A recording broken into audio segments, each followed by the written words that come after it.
తమిళనాడులో ఎంజీఆర్, తెలుగులో ఎన్టీఆర్ వీరిద్దరూ రాజకీయ దురంధరులనే చెప్పాలి. ఇటు తెలుగు ప్రజలు ఎన్టీఆర్ ని, అటు తమిళ ప్రజలు ఎంజీఆర్ ని ఎప్పటికీ మరిచిపోలేరు. 1917 జనవరి 17న మేలక్కాత్ గోపాలన్ మేనన్, మారుతూర్ సత్యభామ దంపతులకు శ్రీలంకలోని కాండీలో జన్మించాడు మారుతూర్ గోపాల రామచంద్రన్. మారుతూర్ గోపాల రామచంద్రన్ ని షార్ట్ కట్ లో ఎంజీఆర్ అని పిలుస్తారు. వీరిది కేరళ రాష్ట్రానికి చెందిన పాలక్కాడ్. బ్రతుకు తెరువు కోసం శ్రీలంక వెళ్లారు. ఎంజీఆర్ నాన్న ఇంటి పేరు మేలక్కాత్, అమ్మగారి ఇంటి పేరు మారుతూర్.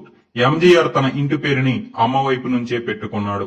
ఎందుకంటే ఆమె అతన్ని, అతని అన్నయ్యని కష్టపడి పెంచింది. అతని నాన్నగారి బంధువులు వాళ్ళని అస్సలు చూడలేదు. ఎంజీఆర్ కి ఒక అన్నయ్య ఎంజీ చక్రపాణి, ఒక అక్కయ్య ఉన్నారు. అయితే ఎంజీఆర్ ఇంటి పేరును ఎవరూ పట్టించుకుపోవడానికి కారణం ఏమిటంటే అతని ఇంటి పేరుతో ఎవరూ పిలవరు. అందరూ షార్ట్ కట్ లో ఎంజీఆర్ అనే పిలుస్తారు.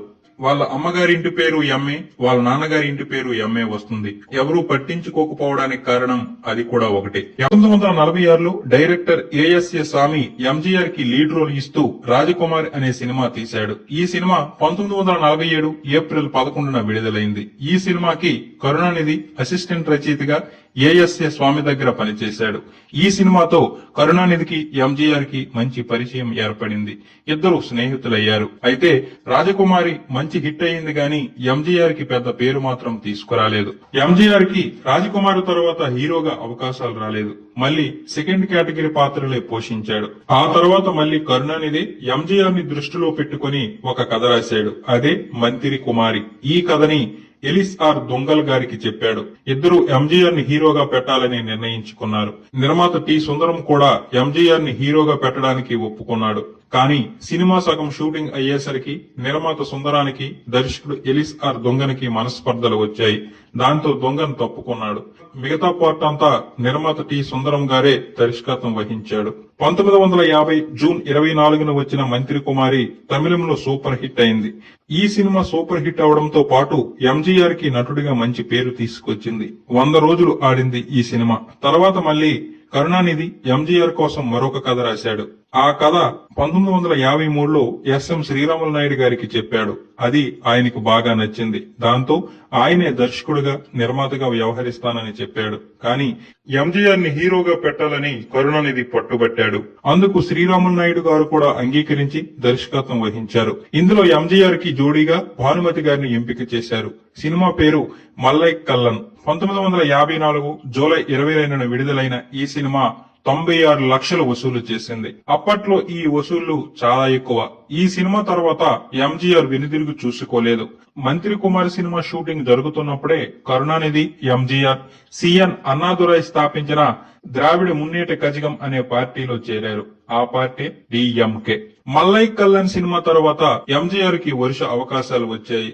ఆయిరత వరువన్, అన్బేవా, మహాదేవి, పనం పడైతవన్, ఉలగం సుట్రం, వాలిబన్, అలాగే అలీబావం, 40 తిరుదొర్గలం, తిరుడాదే ఎంగావీటు పిల్లై వంటి సినిమాలతో లక్షలాది తమిళ ప్రేక్షక హృదయాలను గెలుచుకున్నాడు. 1973లో వచ్చిన సుట్రం వాలిబన్ బాక్సాఫీస్ రికార్డులను బద్దల కొట్టింది. ఆ రోజులలో Singapore, Malaysia, Thailand, Hong Kong, Japan లో ఈ సినిమా షూటింగ్ జరుపుకుంది. ఇది కూడా ఒక రికార్డే. ఎంజీఆర్ 1962లో రాష్ట్ర శాసనసభ మండలిలో సభ్యుడయ్యాడు. 1963లో ఎంజీఆర్ విఎన్ జానకి గారిని అధికారికంగా వివాహం చేసుకున్నాడు. 1967 జనవరి 12న ఎంజీఆర్ తో కలిసి 25 సినిమాల్లో నటించిన ఎంఆర్ రాధా, అతనితో పాటు ఒక నిర్మాత ఎంజీఆర్ ని కలిసి ఒక కొత్త సినిమా కోసం మాట్లాడడానికి వచ్చామని చెప్పారు. ఎంజీఆర్ తో మాట్లాడుతుండగానే కొంతసేపటికి ఎంఆర్ రాధా నిలబడి జేబులో గన్ తీసి ఎంజీఆర్ తలపై కాల్చాడు. 2 బుల్లెట్లు ఎంజీఆర్ చెవిలోకి వెళ్లిపోయాయి. తరువాత ఎంఆర్ రాధ తనను తాను కాల్చుకోవడానికి ప్రయత్నించాడు. కానీ కుదరలేదు. ఎంజీఆర్ ని వెంటనే హాస్పిటల్ కి తీసుకెళ్లారు. 6 వారాల పాటు హాస్పిటల్లో ట్రీట్మెంట్ చేశారు. కానీ ఒక బుల్లెట్ ను మాత్రం తీయలేకపోయారు. శాశ్వతంగా అది మెడభాగంలోనే ఉండిపోయింది. ఈ ఎంఆర్ రాధా ఎవరో కాదు, హీరోయిన్ రాధికా తండ్రి. 1972 నుండి ఎంజీఆర్, కరుణానిధి మధ్య పచ్చగడ్డి వేస్తే బొగ్గుమన్న చందాన పరిస్థితి తయారయ్యింది. కరుణానిధి తన తరువాత ఎంజీఆర్ కి అధికారాన్ని చెందకుండా తన తర్వాత తన కొడుకే ముఖ్యమంత్రి అవ్వాలని కోరికతో ఉండేవాడు. ఎంజీఆర్ కరుణానిధిని దింపేసి తను సీఎం అవ్వాలని కోరికతో ఉండేవాడు. దాంతో ఇద్దరి మధ్య ఆధిపత్య పోరు జరిగింది. అప్పటికే పార్టీలో రెండు వర్గాలుగా చీలికలు ప్రారంభమయ్యాయి. అవినీతి ఆరోపణలు చేయడంతో కరుణానిధి ఎంజీఆర్ ను పార్టీ నుండి బహిష్కరించాడు. డిఎంకే నుండి బహిష్కరించడంతో ఎంజీఆర్ 1972 అక్టోబర్ 17న మదురైలో అన్నా ద్రావిడ మున్నేట్ర కజగం అనే కొత్త పార్టీ స్థాపించాడు. దీన్నే అన్నా డిఎంకే అని కూడా అంటారు. తర్వాత ఈ పార్టీని ఆల్ ఇండియా అన్నా ద్రావిడ మున్నేట కజగంగా మార్చారు. ఈ పార్టీ పెట్టాక ఎంజీఆర్ తన పార్టీ ప్రచారం కోసం సినిమాలని ఆయుధాలుగా వాడుకున్నాడు. 1974లో నేత్రు ఇంద్రు బ్లఫ్ మాస్టర్, 75లో వచ్చిన ఇది కాని, 77లో వచ్చిన పాలు ఇంద్రం వాజిక వంటి సినిమాలు తీసి తన పార్టీ ఆశయాలు చెబుతూ కరుణానిధిని ఎండగట్టాడు. కరుణానిధి అధికార దాహం తీరని వాడని ఇండైరెక్ట్ గా విమర్శించాడు. 1977లో జరిగిన 6వ సార్వత్రిక ఎన్నికల్లో డిఎంకే, కాంగ్రెస్, జనతా పార్టీలతో పాటు ఎంజీఆర్ స్థాపించిన ఏఐఏడిఎంకే పార్టీ కూడా పోటీ చేసింది. ఆ ఎన్నికల్లో ఎంజీఆర్ కమ్యూనిస్టు పార్టీ ఆఫ్ ఇండియాతో పొత్తు పెట్టుకున్నాడు. ఫార్వర్డ్ బ్లాక్ నాయకుడు పీకే మూకియ తేవరకు మద్దతుగా ఉడిలంపట్టి నియోజకవర్గంలో ఎంజీఆర్ తన పార్టీ తరపున ఎవరిని నిలబెట్టలేదు. అలాగే వనియంబాడి నియోజకవర్గంలో ఇండియన్ యూనియన్ ముస్లిం లీగ్ అభ్యర్థి ఎం అబ్దుల్ లతీఫ్ కు మద్దతు ఇచ్చాడు. మొత్తం తమిళనాడులో 234 సీట్లకు గాను ఎంజీఆర్ తన పార్టీ 332 స్థానాల్లో పోటీ చేసింది. ఆ ఎన్నికల్లో ఏఐఏడిఎంకే పార్టీ 144 సీట్లు గెలుచుకుంది. 1977 జూన్ 30న ఎంజీఆర్ తమిళనాడు ముఖ్యమంత్రిగా ప్రమాణ స్వీకారం చేశాడు. భారతదేశంలో ఒక సినీ నటుడు ముఖ్యమంత్రి అవ్వడం అదే మొదటిసారి. భారతదేశ రాజకీయాలలో అది ఒక సంచలనం, చారిత్రక ఘట్టం. ఒక్క తమిళనాడులోనే కాదు, దక్షిణ భారతదేశంలో ఎక్కడ సార్వత్రిక ఎన్నికలు జరిగినా ఎంజీఆర్ పోటీ చేశాడు. కర్ణాటకలో 7 సీట్లు, కేరళలో 2 సీట్లు, 78లో జరిగిన ఆంధ్రప్రదేశ్ లో 9 సీట్లు గెలుచుకున్నాడు. అంటే దక్షిణ భారతదేశంలో ఎంజీఆర్ కి ఎంతటి క్రేజ్ ఉందో మనం అర్థం చేసుకోవచ్చు. 1977లోనే జరిగిన పార్లమెంటు ఎన్నికల్లో ఏఐఏడిఎంకే కాంగ్రెస్ తో పొత్తు పెట్టుకుంది. అయితే ఆ ఎన్నికల్లో జనతా పార్టీ విజయం సాధించి మొరార్జీ దేశాయిని ప్రధాని చేశారు. అప్పుడు ఎంజీఆర్ జనతా పార్టీ ప్రభుత్వానికి బేషరతు మద్దతు ఇచ్చాడు. ముఖ్యమంత్రి అయ్యాక ఎంజీఆర్ రాష్ట్ర అభివృద్ధికి, విద్యకు అధిక ప్రాధాన్యత ఇచ్చాడు. కాంగ్రెస్ ముఖ్యమంత్రి కె కామరాజు ప్రవేశపెట్టిన మిడ్ డే భోజన పథకాన్ని ఎంజీఆర్ పోషక భోజనంగా మార్చారు. 82లో చక్కెరపిండి కుడుము తయారు చేసి బలహీనమైన పిల్లలకి అందించారు. దీని ద్వారా 1,20,000 మంది పిల్లలు ప్రయోజనం పొందారు. అలాగే ఉమెన్స్ స్పెషల్ బస్సులు, మద్యపాన నిషేధం ప్రవేశపెట్టాడు. పాత దేవాలయాలను, చారిత్రక కట్టడాలను పరిరక్షించి పర్యాటక రంగాన్ని అభివృద్ధి చేశాడు. సినీ పరిశ్రమలో పనిచేసే వారి పిల్లల కోసం MGR primary and higher secondary school ని స్థాపించాడు. ఈ స్కూలులో చాలా మంది పిల్లలు చదువుకున్నారు. వారిలో కొంతమంది మన టాలీవుడ్ స్టార్స్ కూడా ఉన్నారు. 1977 నుండి ఎంజీఆర్ జయలలితను రాజకీయాలకు పరిచయం చేశాడు. కానీ ఆమె ప్రత్యక్షంగా రాజకీయాలలోకి రాలేదు. కొన్ని రోజులు ఎంజీఆర్ దగ్గరే శిష్యరికం చేసింది, అన్ని విధాలుగా కూడా. 1980లో జరిగిన 7వ సార్వత్రిక ఎన్నికల్లో మళ్లీ ఎంజీఆర్ గెలిచి 2వసారి ముఖ్యమంత్రి అయ్యాడు. జయలలితకి రాజకీయం నేర్పించి 82లో తన పార్టీలోకి ఆహ్వానించాడు. జయలలిత అప్పటికే స్టార్ హీరోయిన్ కావడం చేత ఆ పార్టీకి మరింత గ్లామర్ తోడయింది. 2 సంవత్సరాల కాలంలోనే జయలలిత 2వ కేటగిరీ నాయకురాలిగా ఎంజీఆర్ కి సన్నిహితంగా, ఎంజీఆర్ తర్వాత నాయకురాలిగా స్థానం సంపాదించింది. 3వసారి ముఖ్యమంత్రి అయ్యాక ఆరోగ్యం అతనికి సహకరించలేదు. నెలకు 2 నెలలకు ఒకసారి ప్రతిసారి న్యూయార్క్ వెళ్లాల్సి వచ్చేది. చివరికి ఆరోగ్యం పూర్తిగా దెబ్బతినడంతో 1987 డిసెంబర్ 24న తెల్లారి 3:30 మనపక్కంలోని రామవరం గార్డెన్ ఫామ్ హౌస్ లో కన్నుమూశాడు. తమిళనాడులో ఏకదాటిగా అత్యధిక కాలం 10 సంవత్సరాలకు పైగా ముఖ్యమంత్రిగా పనిచేసిన రికార్డ్ నేటికి ఎంజీఆర్ పేరునే ఉంది. చనిపోయిన 1 సంవత్సరం లోపే 1988లో ఎంజీఆర్ కు భారతదేశపు అత్యున్నత పౌర పురస్కారం భారతరత్న ప్రకటించారు. తమిళ ప్రజలు ఎంజీఆర్ ని ముద్దుగా పురచ్చి తలైవర్ అని పిలిచేవారు. అంటే విప్లవ నాయకుడు అని అర్థం. 2006 డిసెంబర్ 7న ఎంజీఆర్ విగ్రహాన్ని పార్లమెంట్ హౌస్ లో ఆవిష్కరించారు. తమిళనాడులో ఆయన గౌరవార్థం ఎన్నో ప్రాంతాలకు, రోడ్లకు, ప్రజా సంపదకు ఎంజీఆర్ పేరును పెట్టారు. 2017లో 100 సంవత్సరాలైన సందర్భంగా భారత ప్రభుత్వం రూపాయల నోటు పైన, రూపాయల నోటు మీద ఎంజీఆర్ స్మారక నాణ్యాన్ని జారీ చేసింది. ఇంకా ఎన్నో గౌరవాలు, అవార్డులు, రివార్డులు ఎంజీఆర్ కి దక్కాయి. 2020లో కూడా తమిళ ప్రభుత్వం ఆయనకి గౌరవార్థం చెన్నై సెంట్రల్ మెట్రో స్టేషన్ పేరుని Puratchi Thalaivar doctor MG Ramachandran central metro station గా పేరు మార్చారు. వెండి తెరపై అందాల రాముడైనా, కొంటె కృష్ణుడైనా, ఏడుకొండలవాడైనా ఇలా ఏ పాత్ర అయినా ఆయన చేస్తేనే ఆ పాత్రకు నిండుదనం వస్తుంది. అంతేకాదు, రాజకీయాల్లో తనదైన ముద్ర వేసిన ముఖ్యమంత్రిగా అనితర సాధ్యుడు అనిపించుకున్న మహానటుడు ఎన్టీఆర్ కేవలం పౌరాణిక పాత్రలే కాదు, సాంఘిక, జానపద, చారిత్రక సినిమాలు ఏవైనా అతను నటిస్తే ఆ పాత్ర పరిపూర్ణమవుతుంది. తెలుగు సినీ చరిత్రలో సాటిలేని కథానాయకుడిగా అభిమానుల గుండెల్లో చిరస్థాయిగా నిలిచారు ఎన్టీఆర్. ఆయనే విశ్వవిఖ్యాత నట సార్వభౌమ, నటరత్న, పద్మశ్రీ నందమూరి తారక రామారావు. అభిమానులు షార్ట్ అండ్ స్వీట్గా ఎన్టీఆర్ అని పిలుచుకుంటారు. నటుడుగానే కాకుండా దర్శకుడిగా, నిర్మాతగా, స్టూడియో అధినేతగా, రాజకీయవేత్తగా, ముఖ్యమంత్రిగా ఎవరికీ సాధ్యం కాని రికార్డులను సృష్టించిన బహుముఖ ప్రజ్ఞాశాలి. తెలుగు ప్రజలందరి చేత అన్నా అని పిలిపించుకున్న మహానటుడు ఎన్టీఆర్. నాటకాలతో అప్పటికే మంచి నటుడుగా గుర్తింపు పొందారు రామారావు.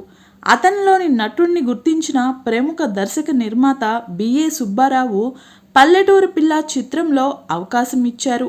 ఆ సినిమా ఆలస్యం కావటంతో ఎల్వి ప్రసాద్ డైరెక్షన్లో మన దేశం సినిమాలో అవకాశం రావటంతో దానిలో నటించారు. అలా ఎన్టీఆర్ నటించిన తొలి చిత్రం మన దేశం అయింది.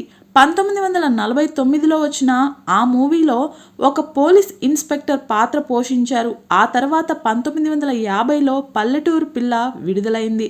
అదే ఏడాది విజయ ప్రొడక్షన్ సంస్థ ఎన్టీఆర్, జానకి హీరోయిన్లుగా ఎల్వి ప్రసాద్ డైరెక్షన్లో షావుకారు నిర్మించారు. ఎన్టీఆర్ తొలి 20 ఏళ్లలోనే 200 సినిమాలు చేశారు. ఏడాదికి సగటున 10 చిత్రాలు ఆయనవే విడుదలయ్యాయి. విజయ సంస్థతో కుదిరిన ఒప్పందంతో ఎన్టీఆర్ ఆ బ్యానర్కు ఆస్థాన నటుడయ్యారు. 1951లో కేవీ రెడ్డి డైరెక్షన్లో విజయవారు నిర్మించిన పాతాళ భైరవి నటుడుగా ఎన్టీఆర్కు తిరుగులేని స్టార్డమ్ను తీసుకొచ్చింది. 1956లో విడుదలైన మాయాబజార్లో తొలిసారి శ్రీకృష్ణుడిగా నటించి మెప్పించారు. పౌరాణిక పాత్రలకు ఈ చిత్రంతోనే నాంది పలికారు. వెండి తెరపై కృష్ణుడంటే రామారావే అనేంతగా బలమైన ముద్ర వేశారు. ఆ తరువాత ఎన్టీఆర్ కృష్ణుడిగా 18 చిత్రాల్లో కనిపించి మురిపించారు. అంతర్నాటకాల్లో కలిపి మొత్తంగా 30కి పైగా చిత్రాల్లో శ్రీకృష్ణ పాత్రలో కనిపించారు. రామారావు తొలిసారిగా రాముని గెటప్లో చరణదాసి అనే సాంఘిక చిత్రంలో కనిపించాడు.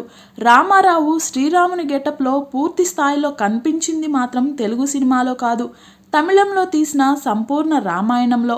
ఆ తర్వాత 1963లో విడుదలైన లవకుశ సినిమా రాముడిగా ఎన్టీఆర్కు ఎనలేని కీర్తి ప్రతిష్టలను సంపాదించి పెట్టింది.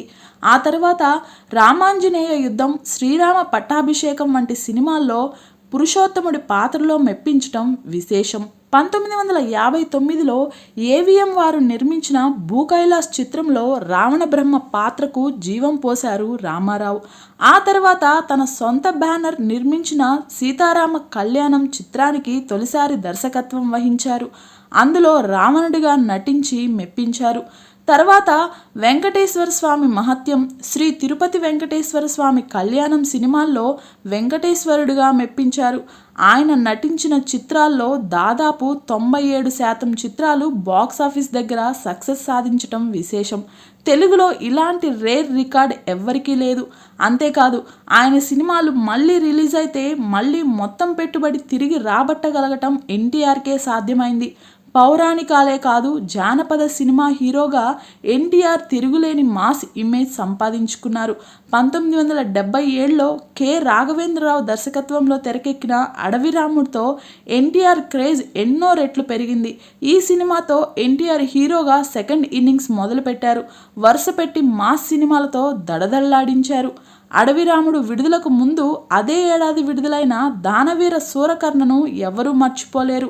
అందులో ఆయన పోషించిన శ్రీకృష్ణ, కర్ణ, దుర్యోధన పాత్రలు అనితర సాధ్యమనే చెప్పాలి. అంతేకాదు దాదాపు 4 గంటల నిడివి కలిగిన ఈ సినిమాను ఎలాంటి కోతలు పెట్టకుండా విడుదల చేసి అఖండ విజయం సాధించింది. అంతేకాదు 1977లో ఒకే ఏడాదిలో దానవీర శూరకర్ణ, అడవిరాముడు, యమగోళ వంటి 3 బ్లాక్ బస్టర్ హిట్స్తో ఇండస్ట్రీ హిట్స్ అందుకున్నారు అన్నగారు. ఒకే క్యాలెండర్ ఇయర్లో 3 ఇండస్ట్రీ హిట్స్ అందుకున్న ఏకైక హీరో ఎన్టీఆర్ కావటం విశేషం. ఇలాంటి రికార్డు భవిష్యత్తులో ఎవరికీ సాధ్యం కాదు. అదే ఏడాది చాణక్య, చంద్రగుప్త, మా ఇద్దరి కథ విడుదలై సక్సెస్ సాధించటం విశేషం. 1979లో ఎన్టీఆర్ విరాట్ పర్వంలో 5 పాత్రలు పోషించి మెప్పించారు. ఈ సినిమాలో శ్రీకృష్ణ, దుర్యోధన, కీచక, అర్జున, బ్రహ్మన్నల పాత్రల్ని అవలీలగా పోషించి తనకు తానే సాటి అని నిరూపించుకున్నారు. అంతకుముందు జగదేక వీరుని కథలో శివశంకరి పాటలో 5 పాత్రల్లో తొలిసారి కనిపించారు. అలాగే ఎన్టీఆర్ స్టార్గా వెలుగుతున్న దశలోనే తాత, తండ్రి, మనవడు పాత్రల్లో కుల గౌరవం అనే చిత్రంలో త్రిపాత్రాభినయం చేశారు. పేకేటి శివరాం దర్శకత్వంలో తెరకెక్కిన ఈ సినిమా ఎన్టీఆర్ నటించిన అరుదైన చిత్రంగా చరిత్రలో నిలిచిపోయింది. ఇక ద్విపాత్రాభినయం కలిగిన చిత్రాల్ని లెక్కలేనని పోషించారు ఎన్టీఆర్. నా దేశం చిత్రం ఎన్టీఆర్ నటించిన ఆఖరి మాస్ చిత్రంగా నిలిచిపోయింది.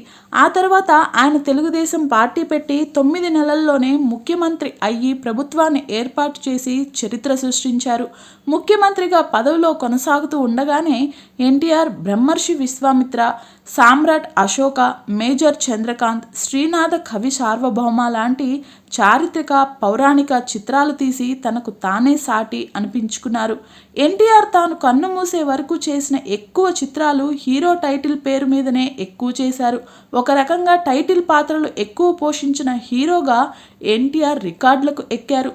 హీరోగా ఎన్టీఆర్ నటించిన చివరి చిత్రం మేజర్ చంద్రకాంత్.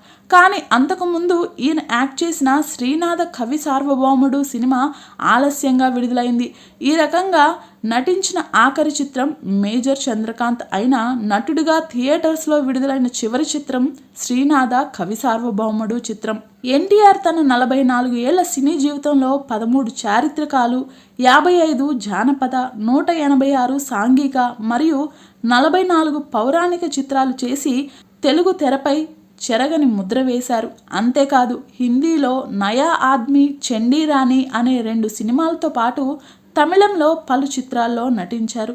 తండ్రి నందమూరి తారక రామారావుతో తనయుడు నందమూరి బాలకృష్ణ కాంబినేషన్లో 12 చిత్రాలు వచ్చాయి.